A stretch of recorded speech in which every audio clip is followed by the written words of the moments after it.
One commit and signee today to possibly finish out the class of 2023 for Mike Norvell and company. Welcome to Florida State Seminoles Live. We break down the Noles each and every week. Wednesday at 6 o'clock Eastern Time with Jason Parker, NBC6. I don't think you need anyone but Jason Parker from NBC6. I mean, because if anyone's going to talk about the schedules for the upcoming season, I mean, this is the guy you want. That's all I'm saying. Jason is our resident master at dissecting schedules. I am. And is also our best historical perspective on Florida State football. What Logan is to weights and verticals, I am to schedules, pretty much. Folks, leave the comments and questions there in the live chat. We will get to them. And before we dive into Florida State's schedule that was announced on the ACC network, Jason's favorite, on Monday night, he would have been watching anyway. He would have been checking out the latest lacrosse rankings or women's soccer documentary or whatever they had going, but they cleared it out for 2 hours to talk ACC scheduling. We as well, we're here at the Voice of College Football to take your calls, but we will specifically look, of course, at Florida State's ACC opponents. But before we do, one signee today to review for the 2023 class, Dylan Brown Turner out of South Oak Cliff High School in Dallas, Texas, not necessarily on the 5-star level, as the 176th rated linebacker in the country and just inside the top 300, not nationally, in the state of Texas at 299. But Mike Norvell and his staff obviously see something there. And Logan talked a little bit about this last week, that Florida State was going to stay pretty quiet on what used to be the big national signing day in the first Wednesday of February. But it's a good player, good sized linebacker. I think it shows what you see with Randy Shannon as linebacker coach, shows the defense. You know, linebacker is still a position of need. I know Tatum Bethune's coming back for his final season of college football, but I like going out, getting somebody from a big football area like Dallas, Texas, and being able to get him to come in. And I think it's a good, solid end to what I think was a successful recruiting class for Florida State. You saw what Florida State did in December with early signing day, going out, getting to keep Hakeem Williams, the 5-star wide receiver from down here in Broward County, getting some guys from South Florida, getting some big need players. I'm very satisfied with this class. The other aspect of this is sometimes these guys get recruited, and we see the same thing on the collegiate level going into the NFL draft. You have your production players, meaning those guys that may not fit the mold in terms of height and weight, speed, and other measurables, but they just produce on the field. Then other guys who have yet to produce on the field, but they just wow everybody in the camps with their agility and with their athleticism. Here's a guy in Brown Turner who racked up 120 tackles at his Dallas high school last year with 3 tackles for loss and a sack. So he's all over the field racking up ball carriers.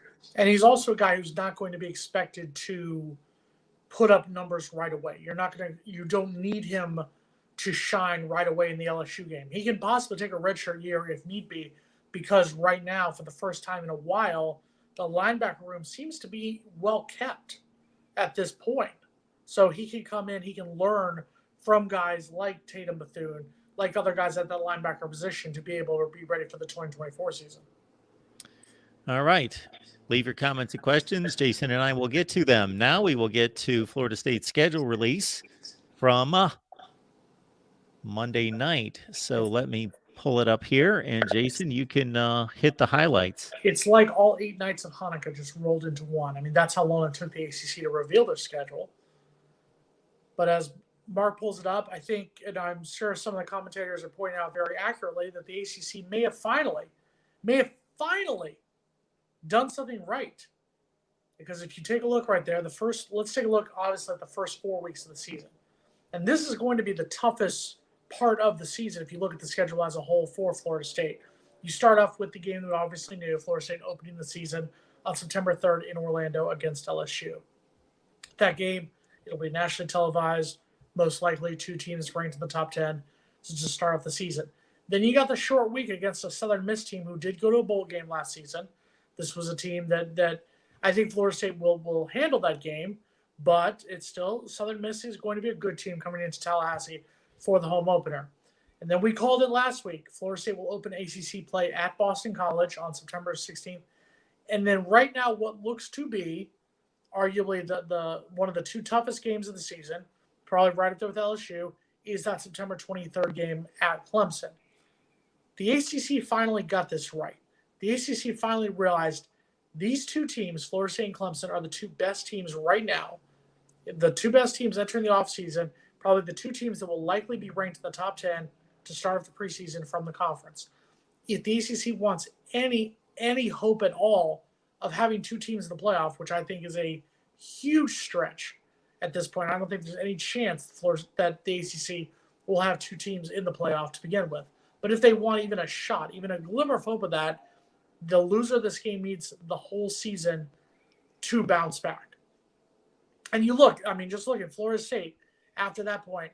You know, the bye week comes up. I'm not a big fan of having the bye week after just 4 weeks, but I get it. I understand it. But if you look at the rest of the season after the Clemson game, arguably the team that had the best record last season that Florida State will play is Duke at home. Florida State will play them at home and homecoming on October 21st. And then I would say the team with the best roster, the most athletic roster, and we've talked about how they underachieved last season, is probably Miami. Miami has the most athletic roster of anyone left of the remaining 8 opponents. Both those teams, Duke and Miami, Florida State will be playing at home. Obviously, they host Miami at home on November 11th. So it's a very favorable schedule over the second 2/3 of the season. If you look at what Florida State will face, you know, with that being said, the first 4 games is what's going to show. If Florida State can get through that first 4 games, either unbeaten or with 1 loss, it's going to be a very good season for Florida State football. Florida State cannot afford 2 losses in their first 4 games. Of course, the big difference in this schedule versus previous years, and basically from the beginning of, I don't know if it was from the time that Florida State joined the ACC. Do you recall when they split into divisions? Did they split into the divisions right around the time No. Miami and Virginia Tech and those Yeah. teams joined? Correct. In 2005. So 2004 was when Miami and Virginia Tech joined the conference. That's when they had 11 teams in the conference. But they split into divisions in 2005, which was the year Boston College joined. Because Florida State got put into the division with Boston College. It was Boston College, Clemson, NC State, Wake Forest, and Maryland at the time was the Atlantic Division. So obviously the big difference between what we see here versus what we've seen for the last 15 plus years is not the game just against Miami and one other rotating Coastal Division foe and then loaded up in the Atlantic Division. No divisions anymore. So we see, I believe, an equal number of former Atlantic and former Coastal Division teams. Correct. Florida State will play Pitt, Virginia Tech, and Duke, who all came from what was the Coastal Division. Coming up, obviously, you got Virginia Tech and Duke during that 3 straight games at home in the month of October. Then you go to Pitt on November 4th. Look at the schedule there, like you talked about in the second half. You got Virginia Tech, Syracuse, and Duke, all 3 winnable games. So you look, let's say Florida State loses one of their first 4 games, whether it's LSU or Clemson at that point. You've got 4 games, or you got 3 games there in Virginia Tech, Syracuse, and Duke. Florida State will most likely be the favorite in all 3 of those. So let's say Florida State does come out successful at that stretch.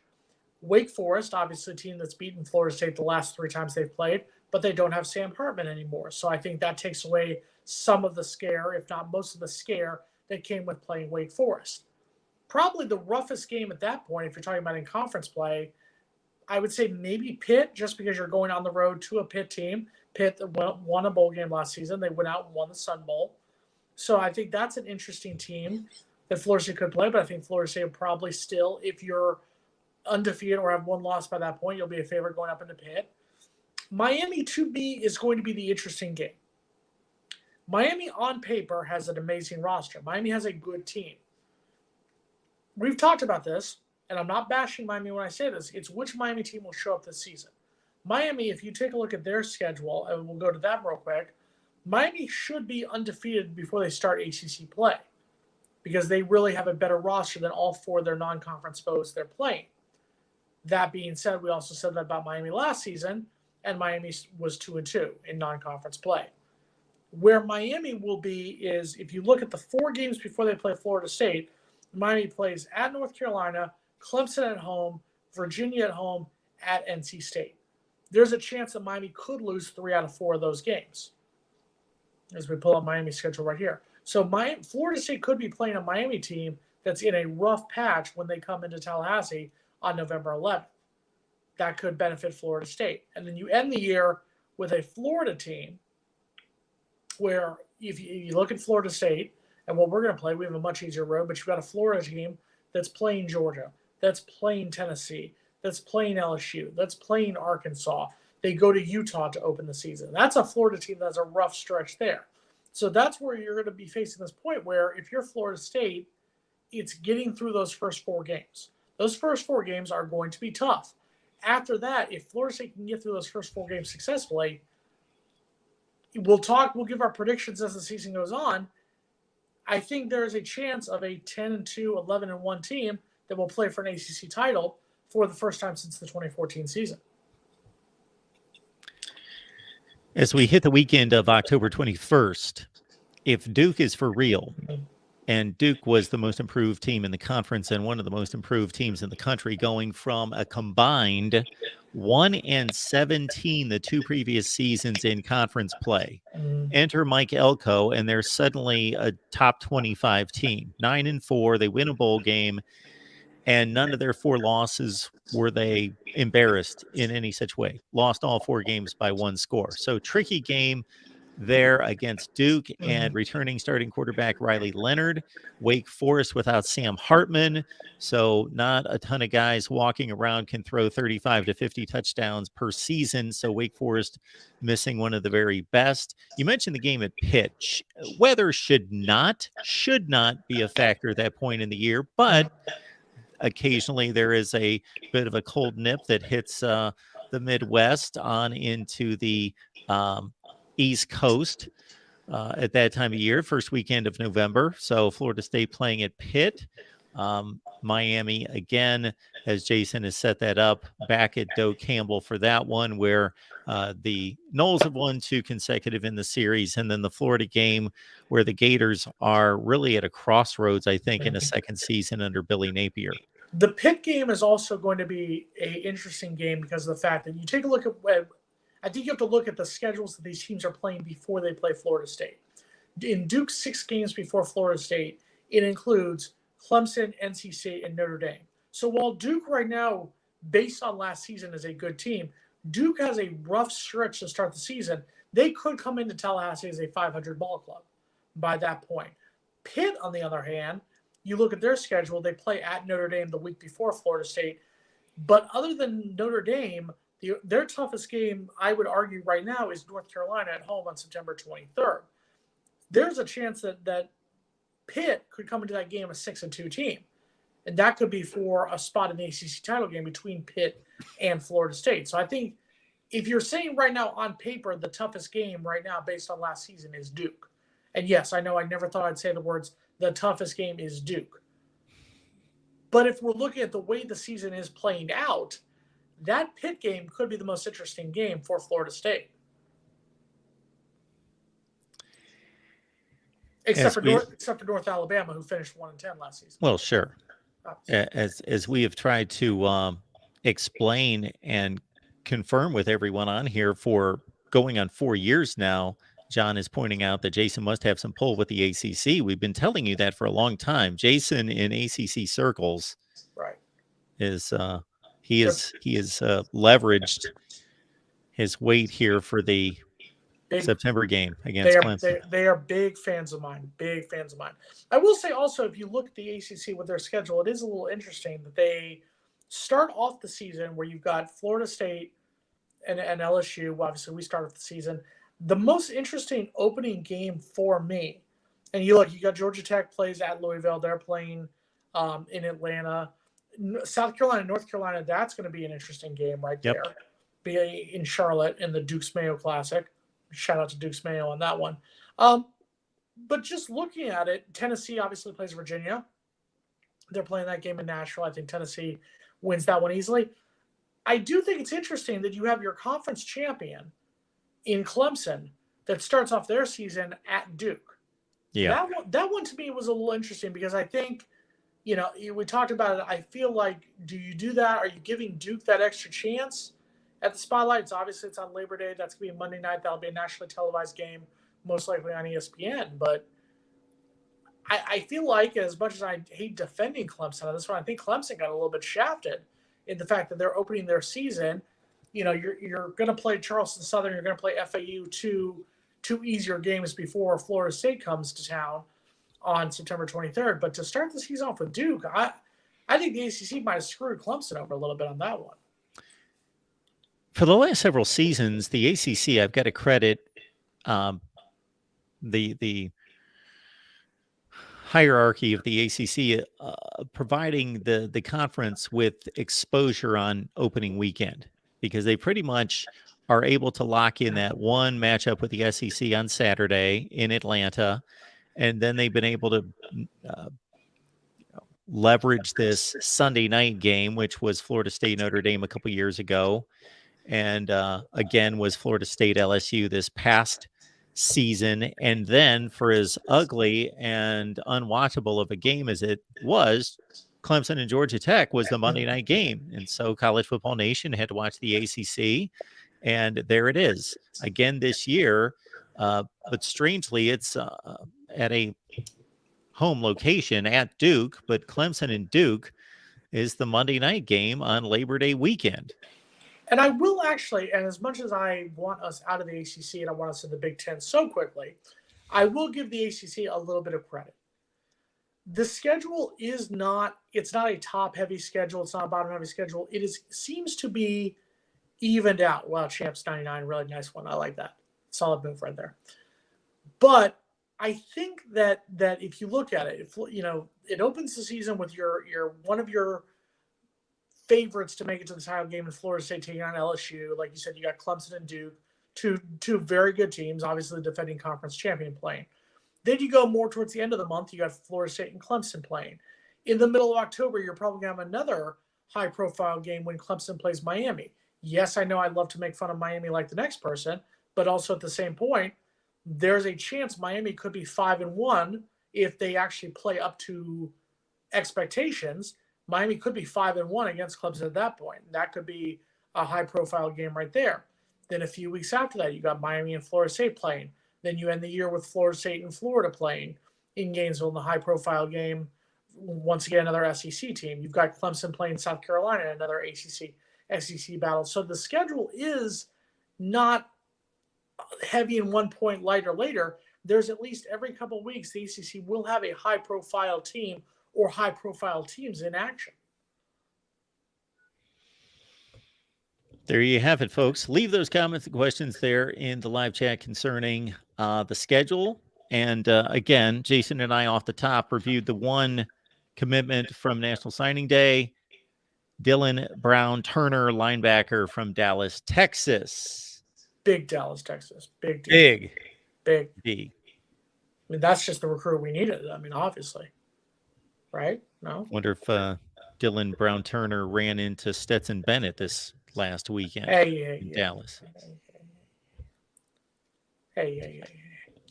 But let's go back looking one more time at the schedule. Sure. If I want to take one moment. Off the top of your head, and you because I'm looking at this objectively as a Florida State grad, but from an outside perspective, does Florida State have a tough schedule, or what are your initial thoughts? Just judging on this from a college football perspective. So I've not combed through all the ACC schedules yet.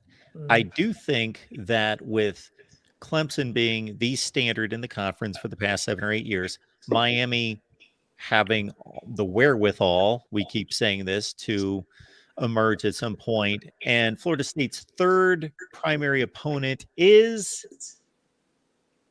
Who is there? Syracuse, Clemson, and Miami. Yes. So I believe Florida State potentially has one of the toughest draws in regards to year, those three opponents. Mm-hmm.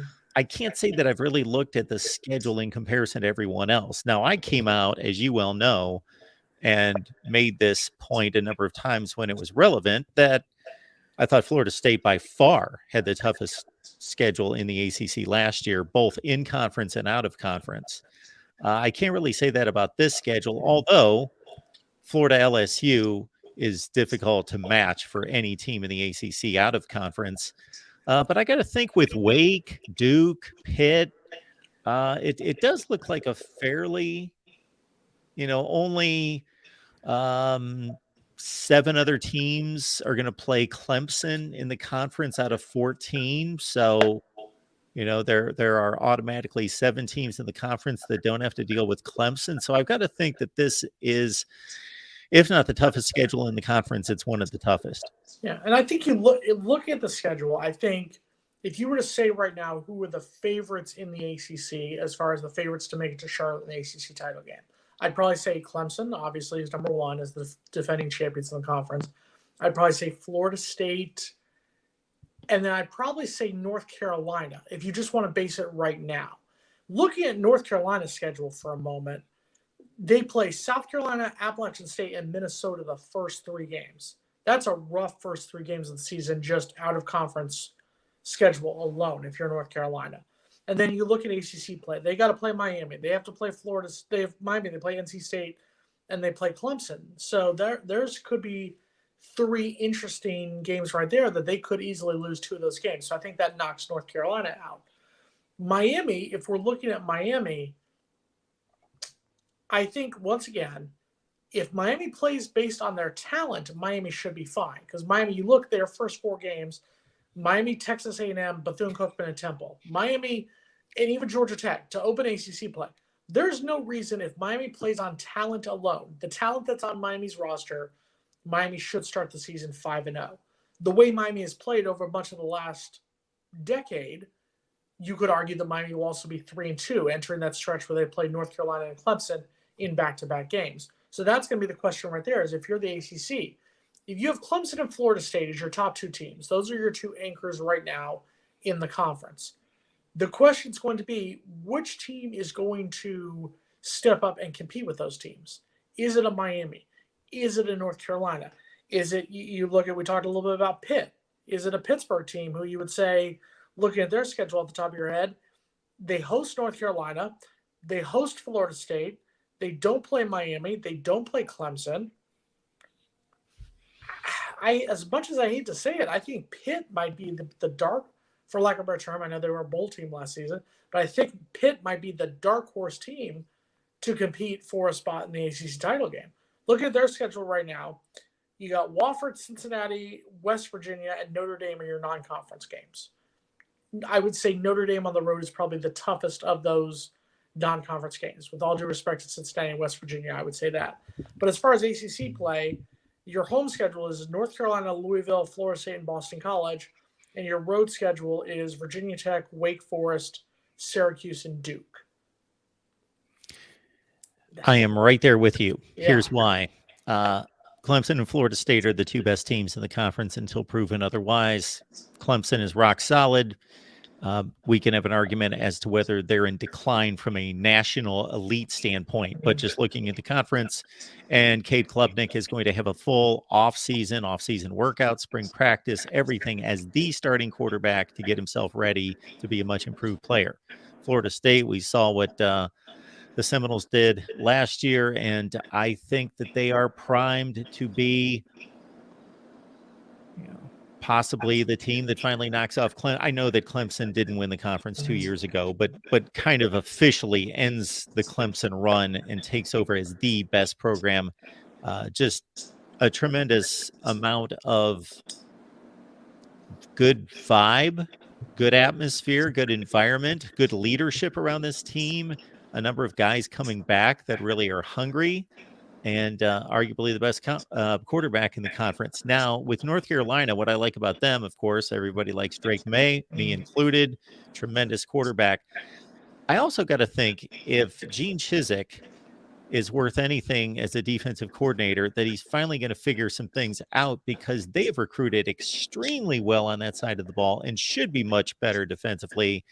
And as you mentioned, Pitt's got Phil Jurkovec coming in from Boston College, a fine quarterback who's finally going to have better talent around him and better protection at Pitt than he enjoyed at Boston College. So I would agree that those would be on two different levels, the cream of the crop. And then you've got this smattering of Louisville, NC State, Mm. really those two, in my eyes, kind of leading the pack.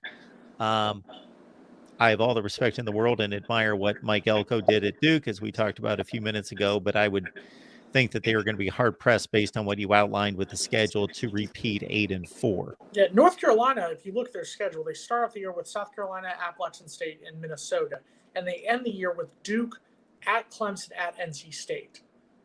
That's a schedule that right there, just assuming they win the games in the middle, which is a schedule that includes Miami. You know, they have Virginia, Georgia Tech. They go to Pitt, and they have Campbell. I mean, obviously, you don't mess with the Campbells. No. I mean, you never want to mess with them. But, I mean, North Carolina, I feel like, is a team that has the talent, once again, to finish 9 wins, 10 wins, but also could finish 7-5 at that rate right there. Pitt, just, you know, once again, obviously, we're going with schedules. Anything can happen once the season goes on. Pitt, I think, is a team. NC State, you look at them. They've got Notre Dame at home. They've got Miami at home. They've got North Carolina at home. I mean, their toughest game on the road is probably at Duke. I'd probably argue at that point. Yeah, I mean, the rest of their games are at UConn, VMI, and Marshall in non-conference play. NC State's a team that I think could mess around, somehow win 9 games.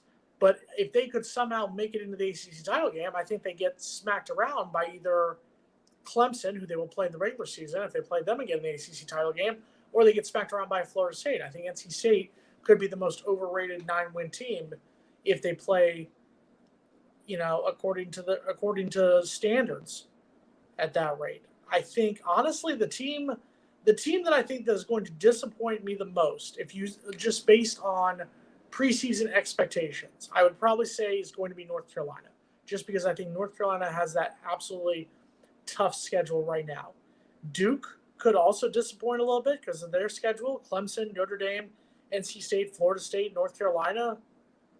That's an interesting team right there. You're obviously pulling up Louisville's schedule right now with that always tough game against Murray State right there on Thursday, September 7th. You never mess with Murray State. They're obviously giving me a birthday present playing Georgia Tech on my birthday this year.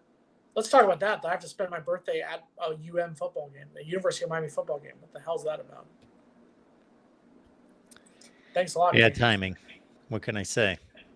Absolutely. Yeah, I pulled up Louisville because we had a few people in the chat that think that they're a bit of a sleeper with an easy schedule. Oh, yeah. Look at their schedule right now. Georgia Tech, Murray State, Indiana to start off the season, then Boston College at home. They could easily start 4-0 at that rate before their toughest game to start off at NC State. But after that, Notre Dame at home. You don't know what Notre Dame team is going to show up there. But let's say worst case scenario, you're 5-2 going into your open week, and then your last 5 games of the season include Virginia Tech and Virginia, both at home, Duke, Miami, and Kentucky. Yeah, that's easily they could sleepwalk to a 9-win season. Yeah, I could easily see that. And by that, we talked about we don't know what Miami team will show up by that point. That's a Miami team that heading into that Louisville game, look at their schedule, would the 4 of the 5 games before that would be Clemson, North Carolina, NC State, and Florida State. So that's a Miami team that's going to be battered and bruised when they host Louisville on November 18th. Yes, NC State. And John's 100% right. NC State is overrated almost every year. The schedule plays out very favorably for them. So that's going to be the question. Do they live up to standards, or is there going to be a game where they're going to choke? Because look at last season. They had no business beating North Carolina. I think North Carolina was a better team as a whole than NC State, but they went out and beat them in the regular season finale. So that's which NC State team is going to show up. NC State, we played much better than them, and yet they still beat us 19-17. So that's the question with NC State. Think about this. This is one of my favorite exercises to do, because I think we as college football fans just tend to think most of these teams and programs are going to be the same the next year, because it's kind of difficult to be a visionary and look ahead and see what could be much different. But if you look at the landscape of college football in the Power Five from year to year, and I've used this barometer, a 3-game increase or decrease as being significant. To me, I just made that up as a reasonable factor of being a significant change in quality of record. If you're a 6-6 team and the next year you go to 9-3, that seems significant. So there are far more teams that either increase or decrease by at least 3 wins each year than most of us would guess. I certainly had no idea until I tracked this for a few years that there are usually 17 to 20 to 21 teams across the 65 Power 5 that either increase or decrease by that significant a margin. So last year we had, off the top of my head, Boston College, who was 7-5 the previous season, dropped to 3-9. We had Duke, who was 3-9, jumped to 8-4. We had Florida State, of course, 5-7, jumped to 9-3 in the regular season. And there might have been a few others out there, but those are the 3 that come to the top of my head. So again, going to be intriguing to see who the high risers are and who is going to decline. If we're going to say right now, as we record this show on February 1st, and obviously things can change, we still have to go through the spring football and over the summer, and obviously we'll give our previews, I'll give my hot takes come June time. But if we're going to say off the top of my head, just instant reaction, I think the team that's going to hit a decline the most is going to be Duke. I think Duke, was a team that finished 9 wins last season. Just looking at that schedule alone, I can see Duke being a 6-6 team right now. Just judging off that schedule. They're playing a behemoth schedule where I think they're going to be a 3-3 team coming into that Florida State game on October 21st. The team that I think that's going to improve the most in the ACC, as much as I hate to say it, as much as it's going to make me sick to my stomach, it's going to make some of our viewers sick to hear it, I think is Miami. I think Miami, and we joke about it, they have their issues, they have their coaching issues, they have their roster issues. Don't get me wrong, nothing would make me happier than to see Miami choke once again this season. Just because I said it last season, I called them choking, and I was right there. And I think that they have a potential to Miami this year and finish the year and be lucky to be 6-6. That being said, if they play according to the talent on their roster, there is a chance Miami could be a 9-3 team right now. That being said, there is also a chance that Miami could come into the Florida State game 4-5 and need to win 2 of the final 3 games against Florida State, Louisville, and Boston College just to be bowl eligible. They could be just like this past season all over again. To me, there are bigger non-conference games, i.e. Florida State and LSU, arguably the most important non-conference game. But as you noted when we were looking at North Carolina, I'm intrigued by, it's a very kind of, not strange, but it's just, they've got 3 non-conference games right out of the gate, and their group of 5 matchups against a team that they beat 66-64 last year, or whatever the crazy score was, with 8 touchdowns or 10 touchdowns in the fourth quarter by the 2 teams. And this game against Minnesota out of the Big Ten, who went 9-4 last year, is an interesting matchup for North Carolina to have to deal with, in addition to a hot South Carolina program with Shane Beamer. And if you're North Carolina and you look at that, and as much as this is going to be ACC hate, according to some viewers, the worst case scenario for North Carolina is they could start off the season 0-3. I don't think they will, but they could. But there's also a chance they could start the season 1-2, and you're a 1-2 North Carolina team going into Pitt before your bye week. So you could be 1-3 going into your bye week. Now, on the flip side of that, after the bye week, you have Syracuse, Miami, Virginia, and Georgia Tech, all winnable games, Campbell. So you could win 5 games right there. But then you end the season Duke, Clemson, NC State. You're all of a sudden a 7-5 team at that point. William Million, I don't disagree. Miami could end up finishing the year 6-6. I'm just saying the way the schedule plays out for them, they have a rough stretch in the middle where North Carolina and Clemson in back-to-back weeks, and then at NC State, at Florida State in back-to-back weeks. But other than that, there's not much. John, don't even get me started on that one. They made a huge mistake getting rid of Gaddis. I'm not saying Gaddis was a great offensive coordinator in the system, but the fact that they got rid of Gaddis but kept Kevin Steele, I'm sorry. I believe that offense scored 26 points against Pitt, but the defense gave up 42. I believe that offense scored, I want to say it was 31 or 34 points against Middle Tennessee State and gave up 45. Yes, you scored 21 against Duke. You gave up 45. How many of those games last season? If you have at least half of a defense, half of a competent defense, Miami's a 7-win team and going to a bowl game. So no, Kevin Steele. If you're going to fire one of the two offensive coordinators, I'm not saying Josh Gaddis did a great job. Josh Gaddis did not have the players. He had a horrible offensive line. He did not have a quarterback or an offensive line that was equipped for the offense that he was designed to run. With that being said, if you're going to say you have to fire one of the coordinators, it makes absolutely no sense to keep Kevin Steele but fire Josh Gaddis. Absolutely no sense whatsoever. And to be fair, Tyler Van Dyke, who lit it up the season before down the stretch, was either compromised by injury or just flat out missing those games down the stretch. But what's curious about that, not to turn the attention toward Miami, but what's curious about the timing of the firing is typically we see in college football where there's an evaluation period after the season. And even I'm sure before the end of the season, if a coordinator is doing a poor job, the head coach already has it in his mind with 2 games left, I'm getting rid of this guy.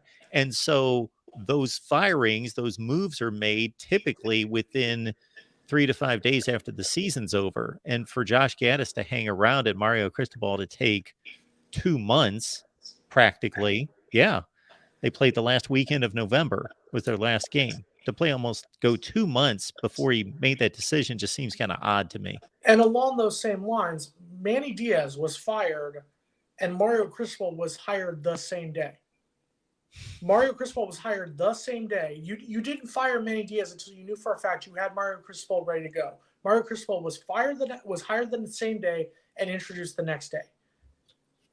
Josh Gaddis was fired last Friday, and we're going to be going on nearly a week coming tomorrow. So here's the argument. Everyone said, all right, you're going to fire Josh Gaddis. I heard the name Cliff Kingsbury mentioned. I've heard various different names of guys coming in. Oh, we're going to get these great offensive coordinators. I heard one idiot say, oh, they're going to bring in Ken Dorsey from the Buffalo Bills. That's never going to happen. But you're going to get all these guys coming in here. You're a week later, who is your offensive coordinator if you're the University of Miami? William McMillan, thank you for the $2 donation. We appreciate it. That's almost as many points as Miami had against us football this season. See, I can even take shots at them. I can compliment them and take shots at them at the same time. William, you are 2/3 of the way there. Almost. So, yes, we appreciate your contribution. Also, all right, everyone. Quick shout out. Obviously, Florida State did schedule their spring game also. Okay. It's going to be Saturday, April 15th at 4 o'clock. Make sure to get your tickets for a spring game that Florida State cannot lose the game. They also technically can't win the game because they're playing each other, but Florida State definitely cannot lose this game. You know that we will be here after the Florida State spring game to give you analysis, and I will certainly be begging Jason and the rest of the crew to jump on with me after the game. I'll be there for the game, so maybe we can get the cell phone going. Obviously, we'll see. Hopefully, hopefully we're there by that point. One day at a time. All right. Is there anything on the college football map that we need to hit on, or Florida State in particular? I mean, at this rate, I think we're just in this wait and see mode. I think there's going to come a point where, we've talked about expansion, conference expansion. I think we've mentioned that Florida State. I think we want out of the ACC, but I think there's going to come a point where that window is going to close pretty soon. So the SEC and the Big Ten are obviously the two conferences Florida State wants to go to. But at this rate, I don't know if we're going to be stuck in the ACC for a while. You want Florida State to go to the Big Ten. hang on just a second. Go We ahead. Go ahead. focused shows on this in the past, and you certainly gave your rundown of why. I've given my rundown of why I agree. How disappointed or how beneficial do you think it would be for Florida State to go to the SEC? I don't think it would be a bad move to go to the SEC. I think we should go to the Big Ten for several reasons. And I've mentioned this before. I think the Big Ten, if they come get Florida State and Miami to a certain extent, and we've talked to people, obviously the Big Ten has been negotiating. They've signed their deal with NBC, so we've been a part of those negotiations. But I think the Big Ten is more of a suitable place because if you join in with Florida in the SEC, you kind of feel like you're in with the same people. We're already scheduled to play Georgia at a home and home. We're already scheduled to play Alabama at a home and home. We play Florida every year. We're playing LSU in the second of a home and home now. So we play these SEC teams more often. The Big Ten, I feel, is that expansion factor of being part of what would be a nationwide conference, a conference that goes from New York to California, a conference that goes all the way from up north in Minnesota and Michigan down to Florida. That's where the benefit's there, number one. The money is there in the Big Ten. And I think right now, would we be playing in a tougher division if we played a division with Ohio State, Michigan, Penn State, and Michigan State every year? Absolutely, 100%. Not disagreeing with that at all. The money is there, and it's to build not just a better football program, but also a better school. That's my benefit. If we go to the SEC, great. The SEC just signed their new deal. They'll be going to ESPN and ABC coming up. I believe it's either this year or next year. They leave CBS as a whole and head there, so they're going to be big money there. They have their own network. It would also be a big move. To me, I feel like Florida State is just stuck right now in the ACC. Do you have any thoughts about this? Our buddy Joey Foster says this has nothing to do with you guys, but do you think this has nothing to do with you guys? Oh, meaning Florida State. Okay. Right. But do you think the Big 12 votes or invites Gonzaga in tomorrow? The Big 12 has shown that geography doesn't mean anything to them by expanding big. Obviously, they've invited their new members of Central Florida and BYU, Cincinnati and Houston. They've joined the conference now in football. They're finally at 12 members as a whole, but obviously that'll go away once Texas and Oklahoma leave, and then they'll finally be at 12 members as a whole. So I guess the question there is, why would you invite Gonzaga? If you're just inviting them for what, basketball? I don't really see the need of what a Gonzaga brings the conference as a whole. I would be surprised, I'll tell you right now, if Gonzaga was to go maybe join, I'm just going to throw that as an option, if the Big Ten is to invite 4 more teams, and let's say they invite a Florida State and a Miami, and then let's say they invite either an Oregon and a Washington or a Stanford and a Cal from the Pac-12, and the Pac-12 will obviously by that point be down to 8 members. Do they invite a Gonzaga to bring in for basketball and the other sports and then just stick with 8 or 9 members for football? Do you invite a Gonzaga and a San Jose State, for example, or San Diego State, and give them 9 for football, and then you have 10 for the other sports? That would be, to me, a better move for Gonzaga. We are primed here at the Voice of College Football on National Signing Day. Miami's coming up in 15 minutes on the Miami channel, of course, as Jason shows his disdain, 7 o'clock Eastern time. I will never show my disdain for the 20-time off-season national champs. I mean, they are the best team. We've heard for the last 20 off-seasons how they are the best team. So you're going to hear that. You're going to hear about their top recruiting class. You're going to hear about their amenities, that they're building buildings. They're tearing down dorms and tearing down classrooms to build a football-only facility for a 7-5 team if they're lucky. I mean, that's what an off-season champion does. In addition, we will be looking at Penn State at 8:45 and Oregon at 10:30 Eastern time. Those National Signing Day recaps will not involve me, so that's nice that we get the content here at the Voice of College Football from others. So there we go. I was going to say, I thought you were working late tonight. Wow. Well, I probably will be. It just won't be on those 2 particular live streams. All right, Jason, I think we've done enough. What do you think? We've done enough damage. I'm glad we got our schedule going. Obviously, stick around. We'll talk about the schedule much more as the season goes on. In the next couple of weeks, Logan will be on to bore you. I mean, talk to you about weight and numbers and verticals and whatnot. So stick around as we enter the lean moments before spring practice starts. I want to remind everyone that's watching us on the main channel tonight that we do this every Wednesday at 6 o'clock Eastern time. And we usually have like a big slew of us here with James Coleman and Logan Robinson. And we have a great time every Wednesday at 6 Eastern. So please join us on the Florida State channel every Wednesday at 6. We really have no life, so come join us, guys. That's it. Let's just be honest. I Jason? definitely don't. I know who I am. I have no life, so it's Yes. I don't even want to go there. Go there. It's fine. I'll allow it. You get one time. Jason, thanks for making this work. Appreciate it. Got it. See you next week. See everybody in 15 minutes.